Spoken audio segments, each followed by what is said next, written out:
Last ब्लॉगमध्ये मी बोलले होते की मी कोथिंबीर आणि पालक वगैरे आणली होती आणि आज ना मी एकदम कोथिंबीरीच्या सगळ्या वड्या बनवून ना फ्रीजमध्ये स्टोअर करून ठेवणार आहे आणि त्यांना लागतील अशा ना मग तळून घेतल्या ना तरी छान टिकतात. आणि याच्यामध्ये ना थोडंसुद्धा पाणी नाही घालायचं, मग हे 15 दिवसापेक्षा जास्त टिकतात. फक्त बिना पाण्याच्या करायच्या.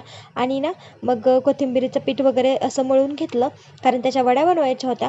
आणि मग ना हळूहळू सगळ्या स्वयंपाकाला सुरुवात केली. आणि आज पालकची भजीसुद्धा बनवायची होती आणि पालकची भाजीसुद्धा आणि चपात्या असा आज छान मेन्यू होता. सगळ्यात आधी तर ना वड्या वगैरे उकडावायला ठेवल्या आणि त्याच्यानंतर ना पालक वगैरे चिरून मग त्याचे भजी करून घेतले.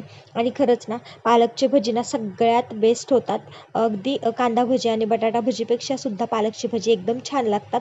आणि त्याच्यानंतर ना मग चपात्या वगैरे बनवून घेतल्या. तर कसा वाटला तुम्हाला हा व्लॉग मला कॉमेंट्समध्ये नक्की सांगा. तुम्हाला जर आपले व्लॉग आवडत असतील तर आपल्या चॅनलला नक्की सबस्क्राईब करा, कॉमेंट्स करा, लाईक करा, शेअर करायला अजिबात विसरू नका. चलो बाय.